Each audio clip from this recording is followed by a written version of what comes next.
D'abord, bonsoir à tous. Comme vous l'a dit Alain, je suis au départ du projet Simba, où on a répondu à l'appel à projet de la région Île-de-France. Donc c'était il y a pile poil un an, et le 13 octobre 2013, nous avions le feu vert de la région qui autorisait le départ du projet et le soutien officiel de la région.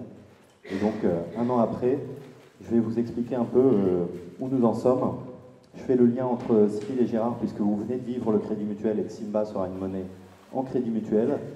Et Gérard vous expliquera ensuite la création monétaire et comment ça marche pour les banques. Pour les banques et même pour nous. Est-ce qu'il y aurait une chaise encore disponible? Ou alors...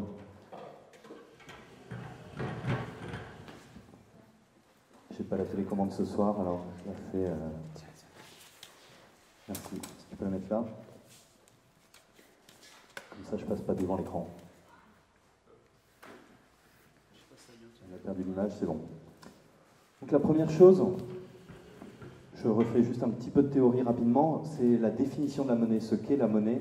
Ce que nous dit Bernard Liétard, on dit c'est un moyen d'échange. Mais en fait, la monnaie, c'est une invention humaine. Ça n'existe pas chez les animaux, on est les seuls animaux à utiliser la monnaie. Et donc ce que nous dit Bernard Liétard, c'est que la monnaie, c'est un accord d'utiliser un média. Donc un média, ça peut être le bonbon, ça peut être le billet, ça peut être une carte bleue, ça peut être un QR code où on peut utiliser la technologie qu'on veut. Comme moyen d'échange, ça vous connaissez, dans une communauté de confiance, on vient de le vivre. Mais ça nous dit ce qu'est la monnaie, ce petit objet qu'on a entre nous, mais ça ne dit pas ce que c'est un système monétaire, c'est-à-dire toutes les pièces de monnaie, tous les billets de monnaie dans leur ensemble. Si on passe au niveau vraiment systémique, chose qu'en tant que citoyen nous avons du mal à faire puisqu'on est juste en train de regarder et de se concentrer sur le billet ou les pièces, on arrive sur une définition qui est assez différente. C'est qu'un système monétaire, c'est une convention collective où nous nous mettons d'accord, et quand on se met d'accord, on peut changer aussi les accords, et on peut changer les conventions, pour s'engager ensemble vers un futur commun. La monnaie, au niveau systémique, définit vers quel futur on va. Et elle le définit quand on crée le crédit, on crée de la nouvelle monnaie, et on dit on croit en ça. On croit aux nouveaux projets, on va financer, on va donner du crédit pour les nouveaux projets. Crédit en latin, ça veut dire croire. Donc c'est vraiment quand je donne du crédit, je crois à quelque chose et on le crée. Cette convention collective, c'est pas vraiment écrit sur le fronton, mais en fait elle va arbitrer la décision et la contribution et la garantie solidaire. C'est-à-dire quelles sont les règles de comment on va aller ensemble vers ce futur commun. La décision, c'est quand on va créer de la nouvelle monnaie, c'est le pouvoir de la planche à billets, qui aujourd'hui, je ne vais pas le dire, Gérard vous l'expliquera, mais c'est dans les mains des banques privées. La deuxième chose, c'est la contribution, c'est la façon dont nous alimentons la monnaie, dont nous donnons de l'énergie et nous donnons vie à ce système. On le fait au quotidien, tous les jours. Quand on utilise la monnaie, on croit dans cette monnaie. C'est-à-dire que là, présentement, vous avez tous probablement des euros sur vous, et vous faites deux paris. Le premier, c'est que vous pourrez l'utiliser à la boulangerie en sortant ou pour prendre votre ticket de métro. C'est-à-dire c'est un bout de papier. Ça pourrait être de la monnaie aussi, et je pourrais l'utiliser pour prendre le métro si on s'était mis d'accord que c'est ça la monnaie. Donc vous faites le pari chaque jour, je fais le pari, nous faisons le pari chaque jour, nous faisons confiance dans le fait que, un, je pourrais l'utiliser pour prendre le métro, et deux, je pourrais l'utiliser au même niveau, à la même valeur que quand je l'ai reçu hier, que le truc ne s'est pas effondré. Ça, ce sont deux paris qu'on fait de façon inconsciente tous les jours. C'est devenu tellement évident qu'on n'y pense plus, mais quand la monnaie s'effondre, on se rend compte qu'on avait confiance dans un système, et c'est à ce moment-là où on se réveille. La contribution, donc c'est en l'utilisant et en lui donnant de l'énergie. On contribue aussi par l'inflation et la déflation. Nous payons quotidiennement l'inflation et la déflation et on s'en rend plus compte. Les pains au chocolat, quand j'avais 12 ans, ça coûtait 3 francs 20. Aujourd'hui, j'en ai 30 et ça coûte 1,05 €, 1,10 €, ce qui est quasiment le double. Or, il n'y a pas eu d'innovation incroyable sur le pain au chocolat. Il n'y a pas de rupture. Et la garantie solidaire, c'est de se dire, si on n'arrive plus à aller vers ce futur commun, si les banques font n'importe quoi, qui paye? Qu'est-ce qu'on fait si jamais ça ne marche plus? Et généralement, ce sont les peuples qui payent. Et futur commun, dedans, il y a un code commun, une échelle de valeur qui est intégrée dans le programme. La situation actuelle, nous les citoyens, nous contribuons et nous assurons, et ce sont les banques privées qui décident.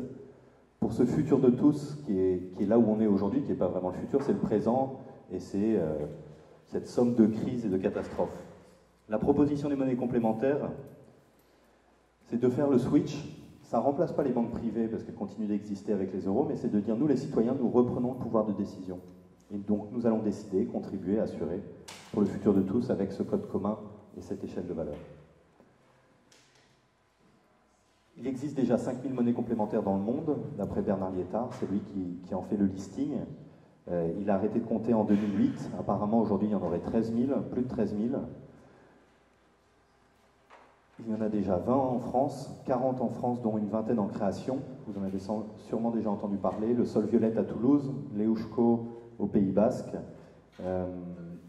Comment ? L'Abeille à Villeneuve-sur-Lot. Le Gailleco en Ille-et-Vilaine. Donc chacune, qu'elle soit régionale, qu'elle soit locale dans les villes, dans les départements, ont un nom particulier et une valeur, enfin, un code commun qui est défini par les citoyens et les personnes qui habitent dans cette région.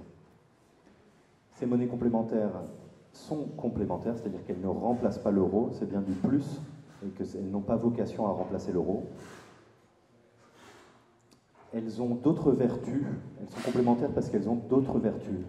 Donc elles peuvent être sociales, environnementales ou économiques. Sociales, c'est ce qu'on appelle les banques du temps ou les selles, ou l'accorderie dans le 19e arrondissement. On va échanger une heure. Je vais te donner une heure de mon temps et soit ce sera moi, soit je la récupérerai de quelqu'un d'autre. Donc on a tous un crédit mutuel, comme vous venez de le jouer, avec des heures de temps. Ça peut être environnemental, je vais trier des déchets, je vais recevoir des points qui sont valables dans les cinémas de la ville.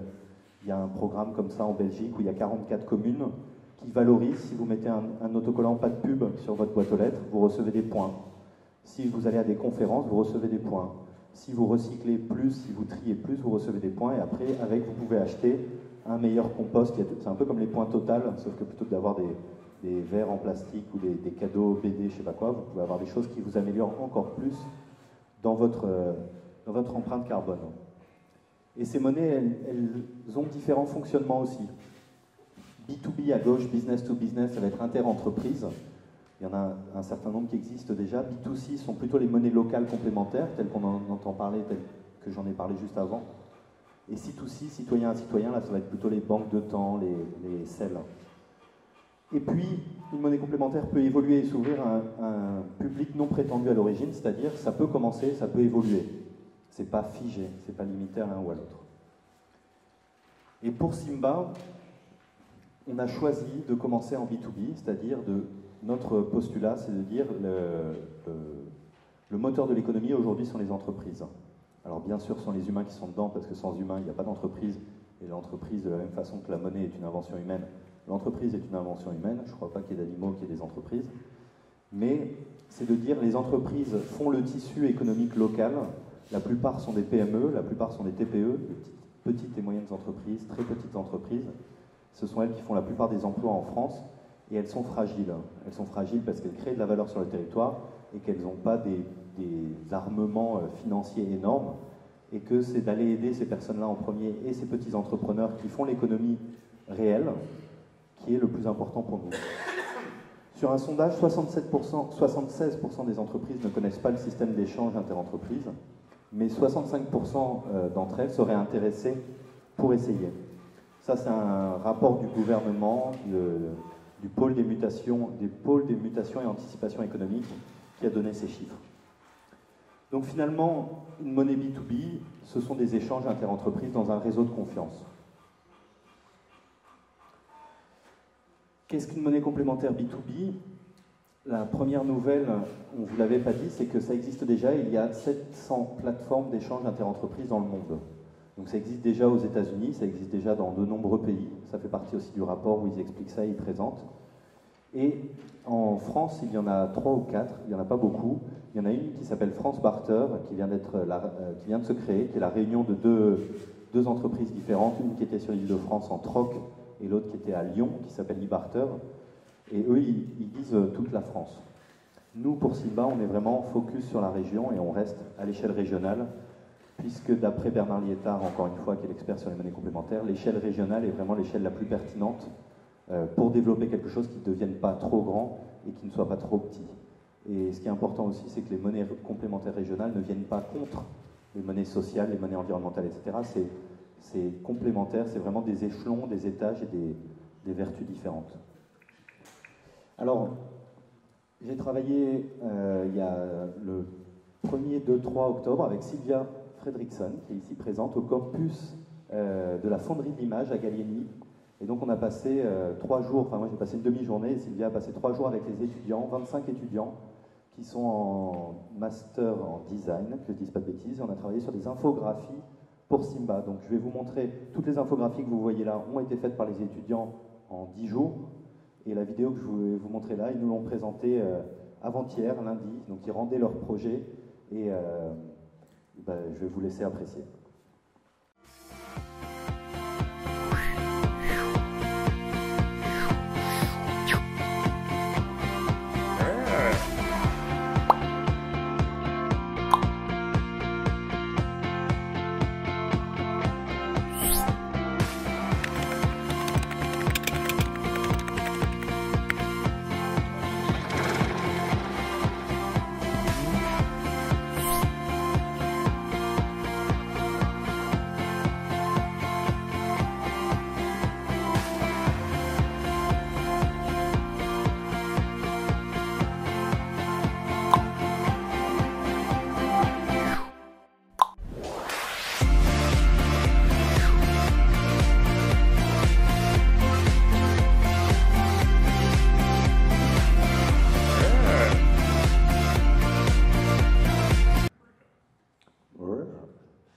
Les bruitages ont été faits tous à la bouche, donc ils ont fait ça en une semaine.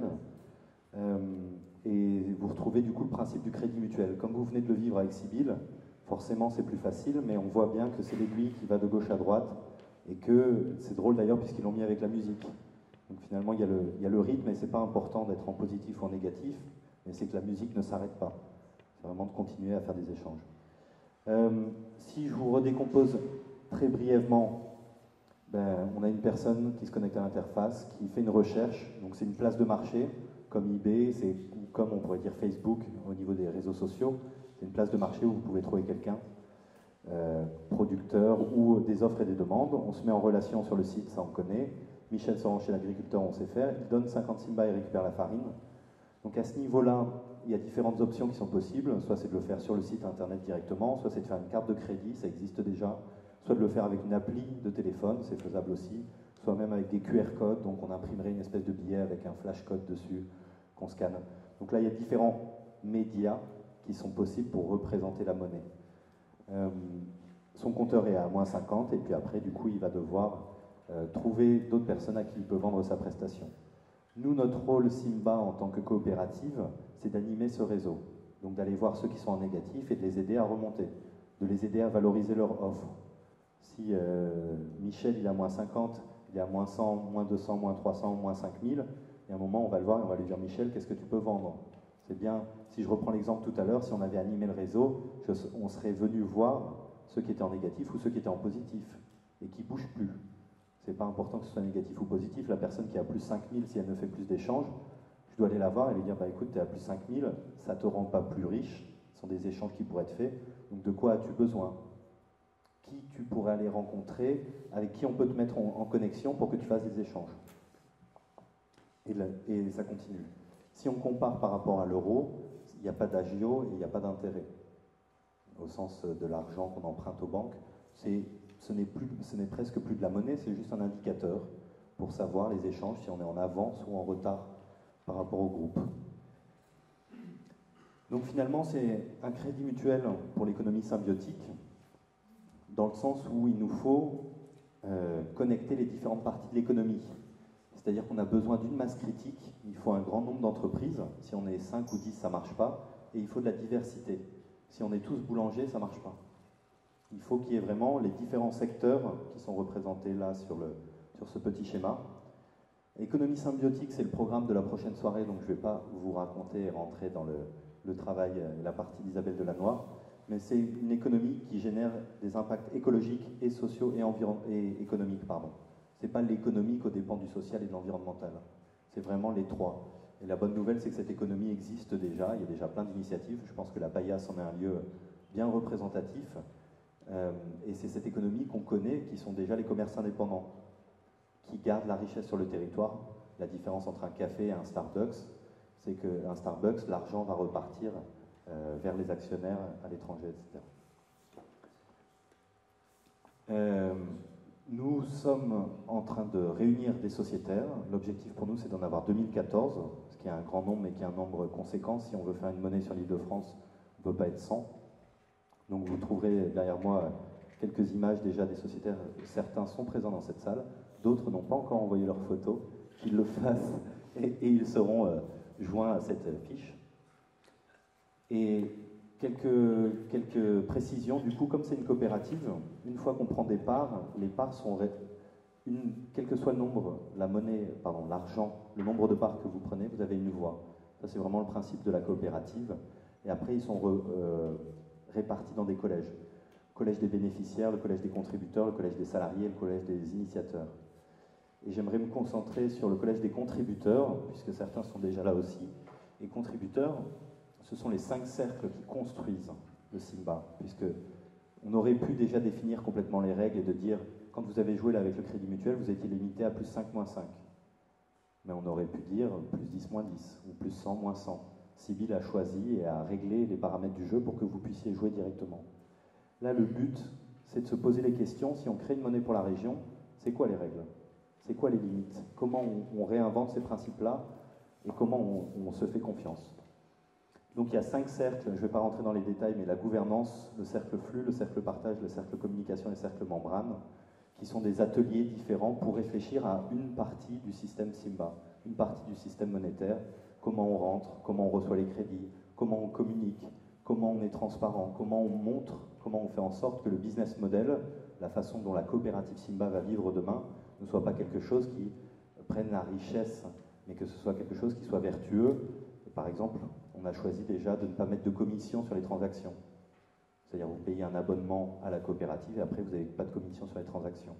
Si Sibyl vous avez dit tout à l'heure à chaque commission vous devez payer un bonbon, bon, vous connaissez tous PayPal, je ne vous fais pas la démonstration. Donc finalement, avec ce que je vous ai dit, la stratégie et les étapes clés pour nous, là on est à 1 an, on a créé la SIC et on a déjà réuni les premiers sociétaires, on a construit toute l'architecture, de dire comment ça va marcher, comment vont marcher les collèges de vote, comment vont marcher les différents cercles pour construire le Simba. Très très bientôt, on va passer, on est en coopérative SIC SARL, on va passer en coopérative SIC SA, qui nous permet de dépasser la limite des 99 associés. C'est-à-dire que si on veut être 2014, il faut que les 2014 puissent prendre des parts. Et donc on va faire l'appel des 2014, qui va être un moment, je pense, assez fort et assez intéressant de voir est-ce que les citoyens de la région sont prêts. Est-ce qu'on a envie d'un système comme ça et est-ce qu'on est prêt à s'engager et à contribuer à ce système? Il y a 2 niveaux ensuite. Une fois qu'on a les 2014 sociétaires, on va avoir un travail au niveau des cercles contributeurs pour mettre au point les règles, donc ce dont je viens de vous parler avec les 5 cercles, et puis de l'autre côté, adhérents, réunir une masse critique d'entreprises intéressées et cartographier la diversité des offres et des demandes. Donc on va être vraiment dans un chantier collectif, un chantier énorme au niveau de la région, pour dire que 1, c'est possible, 2, que ça existe déjà ailleurs et qu'on peut le faire, et 3, réunir ceux qui sont prêts. Réunir ceux qui sont prêts des citoyens, et puis après aller chercher des entreprises. Si on a 2014 citoyens qui sont citoyens ou entreprises qui sont déjà engagés, c'est facile d'aller chercher au moins 1000 entreprises. Et une fois qu'on a ça et qu'on a cartographié, qu'on a pu tester la diversité dans le réseau, de voir qu'on a bien des boulangers, qu'on a bien quelqu'un qui fait l'électricité propre, je pense à Enercop évidemment, qu'on a bien les différentes branches de l'économie, lancement de Simba pour l'année prochaine. Alors je me demandais si vous aviez le goût de l'aventure. Merci.